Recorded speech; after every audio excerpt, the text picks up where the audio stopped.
That's a bitterness. Yep. But the Most High God restrained me and withheld from me the power of my hands, for my right hand was half withered for 7 days. So the Most High did something to his hand, Simeon's hand, so he couldn't hurt no one for 7 days. Come on. And I knew my children that because of Joseph, this had befallen me. And I repented and wept. And I besought the Most High God, our power, that my hand might be restored, and that I might hold aloof from all pollution and envy and from all folly. Okay. For I knew that I had devised an evil thing before the Most High God. See, you know when you're doing evil. You do. You're just going to come a time that you know you got to repent from that thing. You're doing something that's not right. He knew it. And he repented from it, right? Come on, Father. For I knew that I had devised an evil thing before the Most High God, our power, and Jacob, my father, on account of Joseph, my brother, in that I envied him. And now, my children, hearken unto me, and beware of the spirit of deceit and envy. For envy ruleth over the whole mind of a man, and suffereth him neither to eat nor to drink, nor to do any good thing, but it ever suggesteth to him to destroy him that he envieth. And so long as he that is envied flourisheth, he that envieth fadeth away. Now hold it there. Envy and deceit, that's wicked spirits, brothers and sisters. He is warning his children, don't go this path.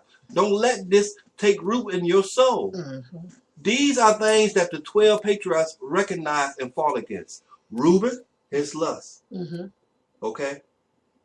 Simeon, his envy and deceit. Jealousy. And he was jealous of all of those things. The jealousy, the envy, and the deception could very well, if had not been for the grace of the Most High, would have led to murder. Yeah, would have led to murder. And see, my thing is, when we read it, he was pissed off at Judah, for lack of a better term. Could have came up with a better one.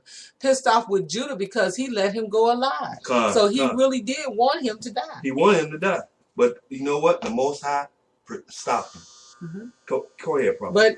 But if ever suggested, talking about envy and deceit, to him, to destroy him, that he envieth, so it ever suggests that you destroy, or you're always constantly thinking about destroying the one that you envy. And so long as he that is envied flourisheth, he that envieth fadeth away. 2 years therefore I afflicted my soul with fasting in the fear of the Most High God our power, and learnt that deliverance from envy cometh by the fear of the Most High. Now these boys was taught right on how to get rid of some things. For how many years was he what? For 2 years. For 2 years he was fasting. Yeah. In the fear of what? In the fear of the Most High God. Ain't that something? So 1 week, brothers and sisters, for us to get over some things, it might take longer than that. I know that's right. We act like I fasted one day. You know what? We gotta stop being boastful. We got to. You know what? We have to continue on with that thing until the Most High tell us it's okay.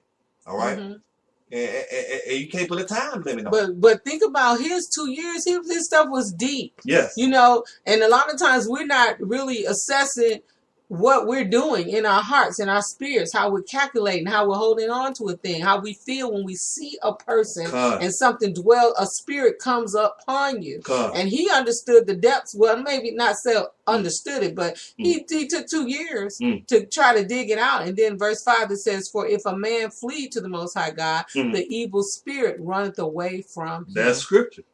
And his mind is lightened.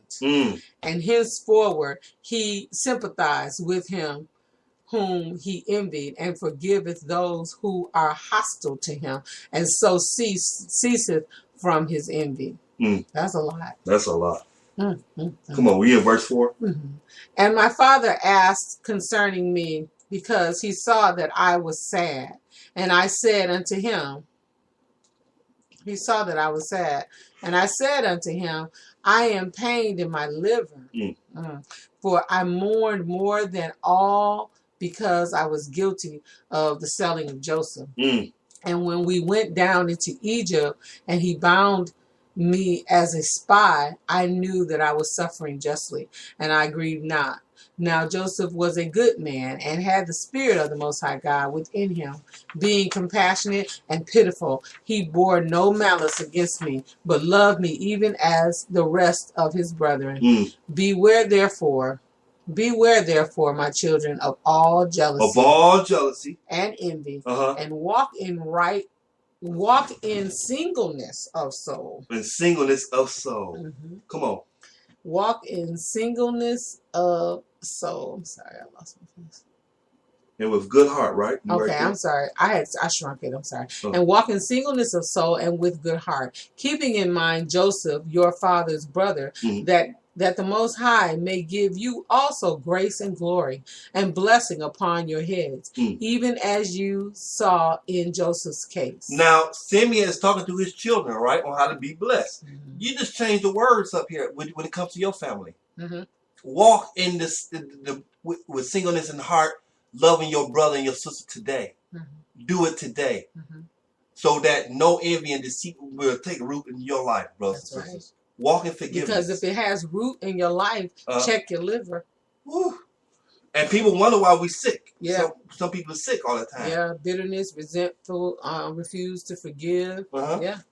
Have murderings and evil thoughts about other people constantly. Don't want to see them flourish. Every time you see them flourish, you wither away with the concern about trying to destroy them. That's evil. Come on, prophet. All his days he reproached us not concerning, and I'm in verse 6, Joseph's case.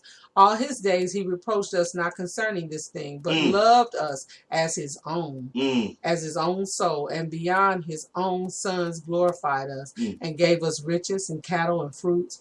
Do ye also, my children, love each one his brother with a good heart, and the spirit of envy will withdraw. It's going to flee from you. It's going to flee. Yeah, will withdraw from you. For this maketh savage the soul and destroyeth the body. Now, we just said that this caused you to get destruction in your body. This is evil. Come on. It causes anger and war in the mind, so that you could probably be hearing stuff. It causes anger and war in the mind, and stirreth up unto deeds of blood, and leadeth the mind into frenzy. You said it properly. It make you go crazy. And you know what? You look at people and say, you know what? They just evil all the time. Have no peace. That's why. Repent from that thing. Yeah. And leadeth the mind into frenzy, and suffereth not prudence to act in men. Moreover, it taketh away sleep. And you can't sleep. I have known that. You busybody, you can't sleep, you're evil, you can't communicate with nobody, and you're sickly. That's a spirit that's on you. That's right. And causes tumult to the soul and trembling to the body. For even in sleep some malicious jealousy, deluding him, gnaweth, and with wicked spirits disturbeth his soul, and causes the body to be troubled, and waketh the mind from sleep in confusion, and as a wicked and poisonous spirit, so appeareth it to men. Wow. Whoa, that's a lot. That's a lot. And you know, it's so interesting too, because we started off good with Polo Simeon. Yeah. He was obedient and listening. Yeah. But it had to do with what the mother, how she pleaded before the Most High. And so she named him obedient and hearing, you know, or listening, and that he was supposed to be just or whatever. But see how it gets to the core. He knew the right things to do, but he hadn't adhered to it at all. Wow. Well, yeah, number 5. Therefore, is that what? Here it is. Yeah. Oh yeah. Yep. So appears to it to men. Now, probably before you go on, Simeon was jealous of Joseph for reasons that we can't see in our eyes with our eyes. But well, no, he said that because it was in the beginning because he favored Joseph above all. Why did he favor Joseph beyond all? No, he's talking about his dad favored Joseph beyond all. Well, this right here, going into this, may give you a reason why he was jealous. All right, come on, prophet. Come on. Therefore was Joseph comely in appearance. I heard that word comely before describing somebody else before in the Bible. That was Solomon. That's Solomon. Comely and black. Yeah. That was Solomon talking about himself. So, I am black and comely. You know what? Joseph, brothers and sisters, when he went in there, when he was in Egypt, he was being advanced by the Pharaoh's wife. She was trying to get at Joseph, but he was a good man. He did not fall for it, okay? He was being tempted by her, and she was trying to deceive him. But the scriptures say he was a good man. He was chaste. A lot of times you don't hear that word chaste when you're dealing with men, right? But we need to hear it. He kept himself. He understood the value that he held and understood the law, right? And that any kind of violation in such a way would bring a curse upon him. Right. He knew that. He knew that. But this might be some of the reason why she was trying to get at him, because the scriptures say here what.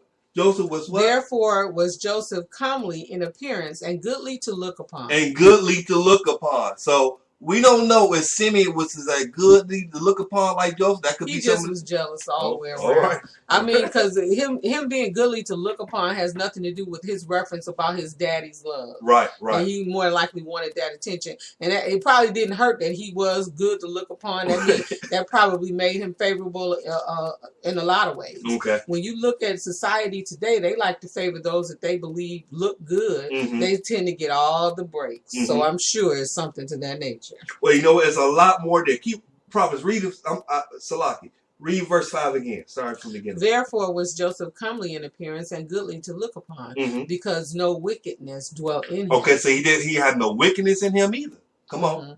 For some of the trouble of the spirit, the face